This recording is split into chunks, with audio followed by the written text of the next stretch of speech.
दोस्तों, हर प्राणी के भीतर कुछ सच्चाइयां होती हैं तो कुछ बुराइयां। दशानन रावण के साथ भी ऐसा ही था।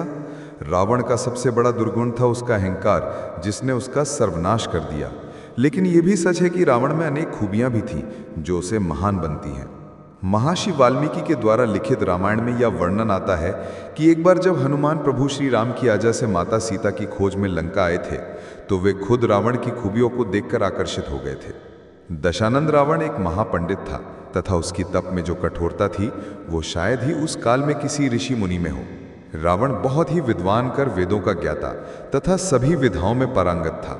उसके जैसा दक्षिण बुद्धि वाला कि आज तक स्पीच नहीं हुआ। इंसान के मस्तिष्क में ज्ञान व बुद्धि का भंडार होता है जिसके बल पर वो जो चाहे वो कर सकता है, परंतु रावण के तो 10 सर थे। रावण के इस अद्भुत ज्ञान को देख भगवान शिवा ने उन्हें अपने घर वास्तु शांति के लिए आचार्य पंडित के रूप में निमंत्रण दिया था। रावण की मां का नाम क्याक्षी व पिता का नाम ऋषि विश्वरवा था। रावण की माता एक दैत्य कन्या थी। रावण के भाई बहनों में कुंभकर्ण, विभीषण, बहन शूर्पणखा के साथ ही धन के देवता कहे जाने वाले कुबेर भी उनके भाई थे। रावण ने कठोर तपस्या के बल पर भगवान शिव को प्रसन्न किया और वरदान मांगा, परंतु शिवा जानते थे कि रावण उनके वरदान का गलत उपयोग करेगा। शिवा को रावण के कठोर तपस्या के कारण उसे वरदान देना पड़ा, परंतु उससे अपनी वीरता से धरती की रक्षा के लिए भगवान विष्णु को उनके 7वें अवतार भगवान श्री राम के रूप में पृथ्वी पर आना पड़ा। रामायण के अनुसार जब रावण ने श्री राम की पत्नी माता सीता का अपहरण किया तो राम ने हनुमान सहित लंका के राजा रावण पर आक्रमण कर उसका वध कर दिया। रावण जब मरणासन अवस्था में था तब श्री राम ने अपने भाई लक्ष्मण से कहा कि रावण समस्त वेदों का ज्ञाता है, पूरी पृथ्वी पर उससे बड़ा ज्ञानी कोई नहीं, अतः उसके समीप जाकर उससे ऐसी शिक्षा ग्रहण करो जो तुम्हें उसके अलावा किसी अन्य महाज्ञानी से प्राप्त नहीं हो सकती। राम की आज्ञा प्रकार लक्ष्मण रावण के समीप गए और उनके सर की ओर खड़े हो गए, परंतु रावण ने उनसे कुछ नहीं कहा। तब लक्ष्मण फिर से राम के पास लौटे और उन्हें पूरी बात बताई।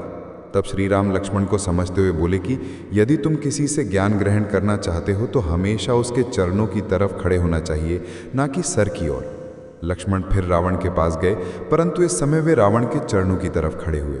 तब महाज्ञानी रावण ने उन्हें 3 महत्वपूर्ण बातें बताईं जो किसी भी व्यक्ति के जीवन में सफलता के लिए आवश्यक हैं। पहली बात रावण ने लक्ष्मण को बताई कि शुभ कार्य जितनी जल्दी हो सके उसे अति शीघ्र करना चाहिए, वह अशुभ कार्य को जितनी देर तक संभव हो टालना चाहिए। मैंने प्रभु श्री राम को पहचानने में बहुत देर कर दी। उनसे शत्रुता मोल लेने के कारण ही आज मैं इस हालत में हूँ। दूसरी बात, कभी भी अपने शत्रु को छोटा नहीं समझना चाहिए। मैंने अपने शत्रु को भली भांति नहीं आंका तथा जिन्हें मैं वानर और भालू समझते हुए कम समझ रहा था, उन्होंने मेरी पूरी सेना को नष्ट कर दिया। जब मैंने भगवान शिव से अमरता का वरदान मांगा था तो मनुष्य के अतिरिक्त कोई मेरा वध नहीं कर सके कहा था। ये मेरी एक और गलती थी जो मेरे अंत का कारण बनी।